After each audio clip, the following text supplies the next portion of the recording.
오늘 말씀은 고린도전서 3장 1절부터 15절입니다. 고린도전서 3장 1절부터 15절입니다. 형제들아, 내가 신령한 자들을 대함과 같이 너희에게 말할 수 없어서 육신에 속한 자, 곧 그리스도 안에서 어린아이들을 대함과 같이 하노라.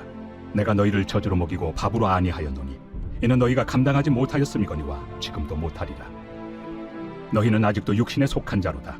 너희 가운데 시기와 분쟁이 있으니 어찌 육신에 속하여 사람을 따라 행함이 아니리요. 어떤 이는 말하되 나는 바울에게라 하고 다른 이는 나는 아볼로에게라 하니 너희가 육의 사람이 아니리요. 그런즉 아볼로는 무엇이며 바울은 무엇이냐? 그들은 주께서 각각 주신 대로 너희로 하여금 믿게 한 사역자들이니라. 나는 심었고 아볼로는 물을 주었으되 오직 하나님께서 자라나게 하셨나니 그런즉 심는 이나 물 주는 이는 아무것도 아니로되 오직 자라게 하시는 이는 하나님뿐이니라. 심는 이와 물 주는 이는 한 가지이나 각각 자기가 일한 대로 자기의 상을 받으리라. 우리는 하나님의 동역자들이요 너희는 하나님의 밭이요 하나님의 집이니라. 내게 주신 하나님의 은혜를 따라 내가 지혜로운 건축자와 같이 터를 닦아두매 다른 이가 그 위에 세우나 그러나 각각 어떻게 그 위에 세울까를 조심할지니라. 이 닦아둔 것 외에 능히 다른 터를 닦아둘 자가 없으니 이 터는 곧 예수 그리스도라. 만일 누구든지 금이나 은이나 보석이나 나무나 풀이나 지프로 이 터 위에 세우며 각 사람의 공적이 나타날 터인데 그날이 공적을 밝히리니 이는 불로 나타내고 그 불이 각 사람의 공적이 어떠한 것을 시험할 것입니다. 만일 누구든지 그 위에 세운 공적이 그대로 있으면 상을 받고 누구든지 그 공적이 불타면 해를 받으리니 그러나 자신은 구원을 받되 불 가운데서 받은 것 같으니라. 아멘.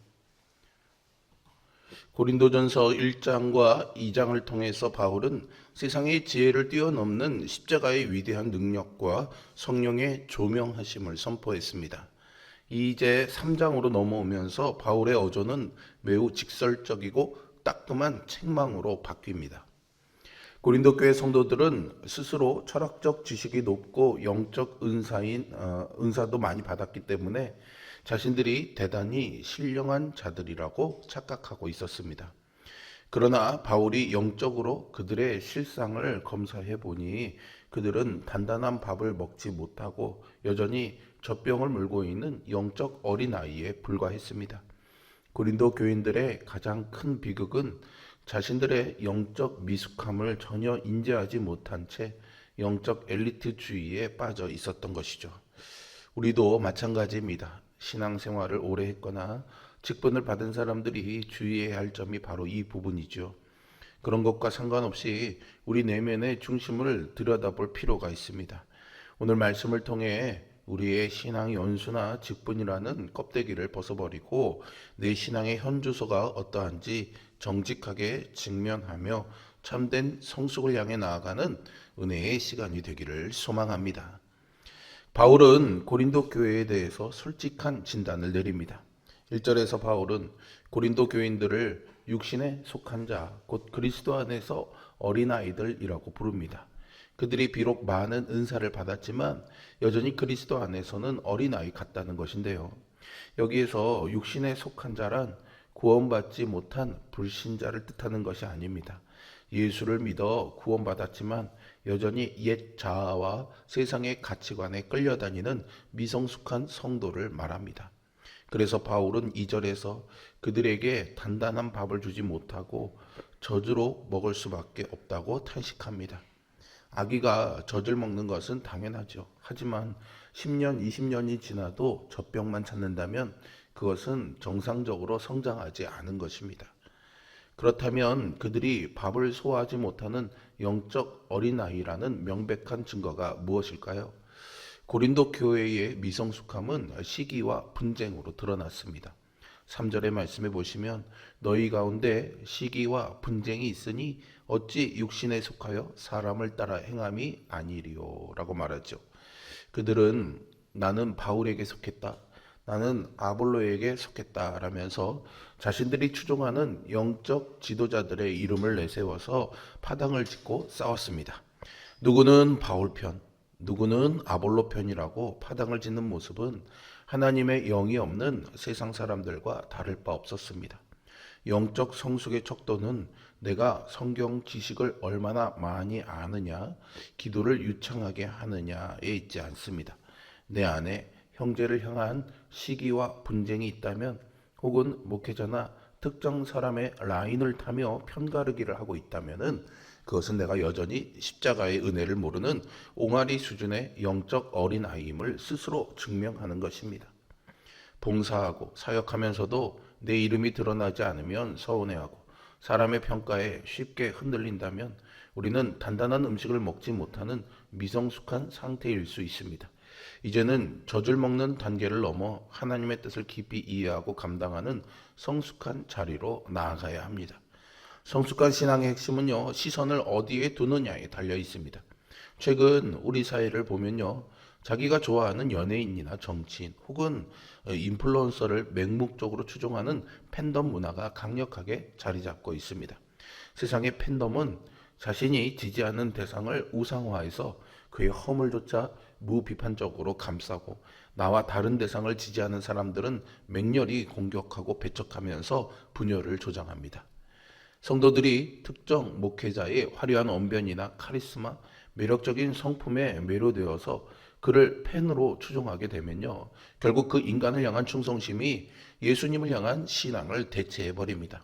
이러한 영적 팬덤은 교회 공동체 안에 배타적인 분열을 조장할 뿐만 아니라 추종하던 사역자가 무너질 때 모래 위에 세워진 성도들의 믿음마저 송두리째 파괴하는 치명적인 결과를 낳습니다.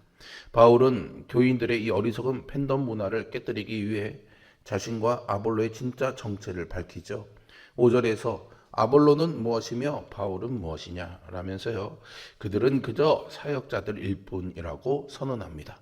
여기서 사역자들로 번역된 헬라어 디아코노이의 원래의 뜻은요, 시중을 드는 종 또는 하인이라는 뜻입니다. 단순히 일하는 사람 정도가 아니라 본질적으로 남을 위해 섬기는 사람, 심부름하는 자, 봉사자라는 뜻을 가지고 있습니다.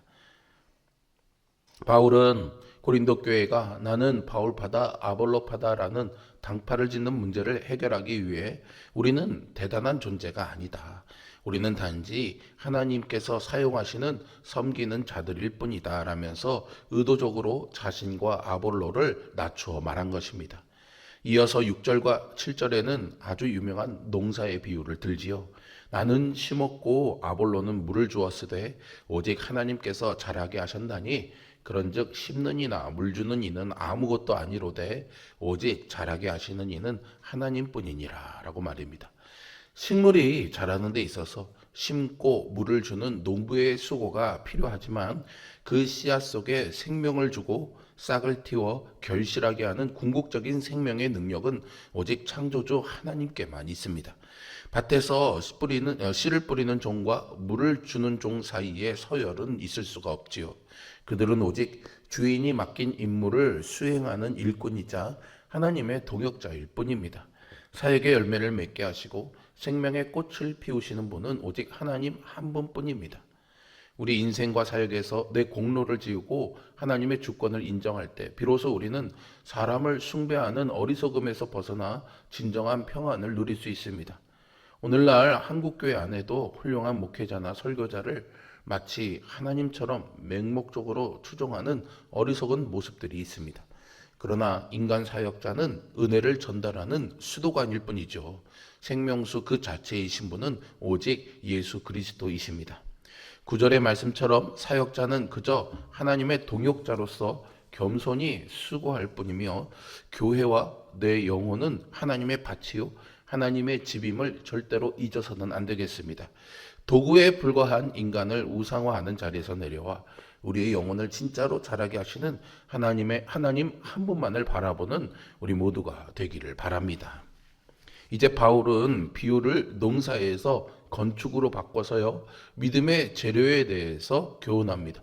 10절과 11절에 보시면 지혜로운 건축자인 바울은 흔들리지 않는 완벽한 터를 닦아두었는데 그 유일한 터는 바로 예수 그리스도입니다. 우리 인생의 유일한 기초는 예수 그리스도입니다.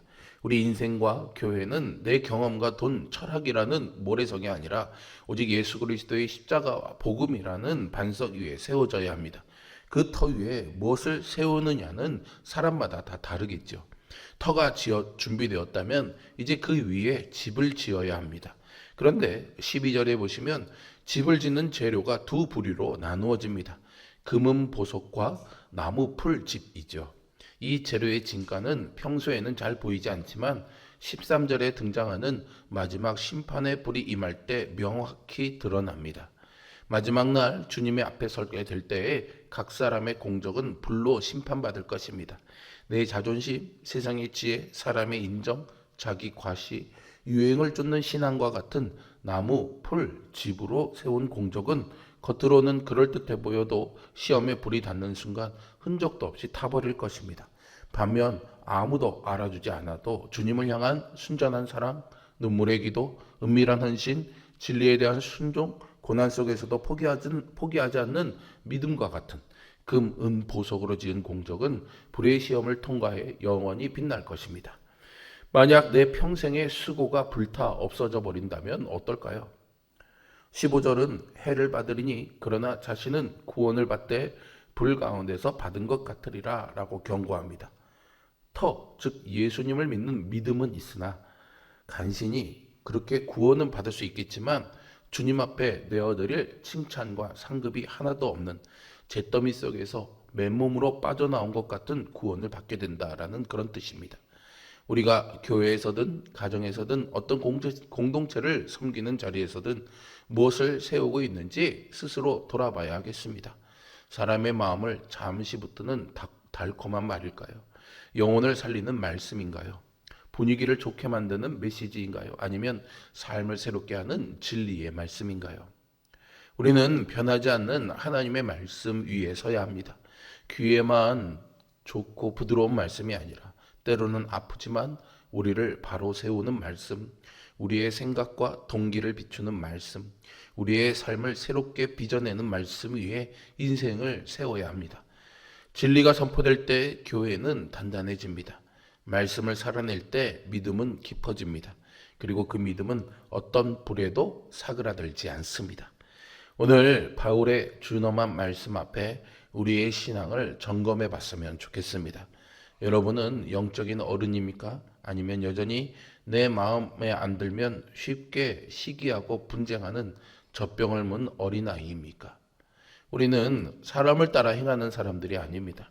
내 영혼을 자라게 하시는 분이 오직 주님이심을 고백하면서 사람에게 인정받으려는 헛된 욕심을 버려야 합니다. 언젠가 우리 모두는 주님의 심판대 앞에 서게 되기 때문이죠. 세상에서 아무리 높고 화려한 빌딩을 지었더라도 그것이 나의 자랑과 육신의 욕망이라는 재료로 지어진 것이라면 하나님의 심판의 불 앞에서 한 줌의 재로 사라질 것입니다. 여전히 성공을 향한 조급한 마음, 물질 만능주의의 압박, 그리고 이해할 수 없는 고난이 우리를 흔듭니다. 그럴 때 이렇게 고백했으면 좋겠습니다. 지금 내 믿음이 무엇으로 지어졌는지 드러나는 시간이다. 고난이 올 때 말씀과 기도로 돌아가 붙잡아야 합니다. 쉽게 타버릴 것을 붙들기보다도 시간이 걸리더라도 단단한 재료를 선택하는 지혜로운 건축자가 되는 우리 모두이기를 소망합니다. 마지막 날 금과 보석처럼 빛나는 인생으로 주님 앞에 서기를 소망합니다. 하나님이 자라게 하시는 인생, 그 은혜의 역사 속에서 우리의 삶이 쓰임받기를 소망합니다. 오늘 내게 주어진 삶의 자리에서 오직 예수 그리스도라는 견고한 터 위에 사랑과 희생 그리고 성령의 열매라는 금, 은, 보석으로 영원한 공적을 쌓아가는 지혜로운 건축자가 되는 우리 모두가 되기를 주님의 이름으로 축복합니다. 기도하겠습니다. 거룩하시고 우리에게 생명을 주시고 자라게 하시는 아버지 하나님, 우리가 너무나 소중하게 여기고 귀하게 여기는 것들이 무엇인지 오늘 말씀 앞에서 다시 한번 돌아보며 점검해 보게 됩니다. 주님의 심판대 앞에서 사그라져 버릴 그런 것들을 내 삶에 마치 보석처럼 여기며 살아가고 있는 것은 아닌지 성령님의 조명하심으로 깨닫게 알려주시고, 헛된 것을 붙잡고 있다면 회개하고 돌이켜 그것을 속히 주님 앞에 내려놓고, 때로는 우리 육신의 고통과 어려움이 있을지라도 영원히 빛나는 보석과 같은 믿음의 공적들을 쌓아가는 우리 모두가 되기를 간절히 소망합니다. 주님, 겸손히 엎드리며 하나님의 인도하심과 성령님의 조명하심을 구합니다. 오늘도 우리 인생의 발걸음을 인도하여 주시어서 타버리고 썩어 없어질 것들에 소망을 두고 발을 내딛는 우리들 되지 말게 하여 주시고, 불변하며 영원한 하늘의 공적에 우리의 마음을 두고 발을 내디디며 살아가는 삶이 되게 하여 주시옵소서. 예수 그리스도의 이름으로 기도합니다. 아멘.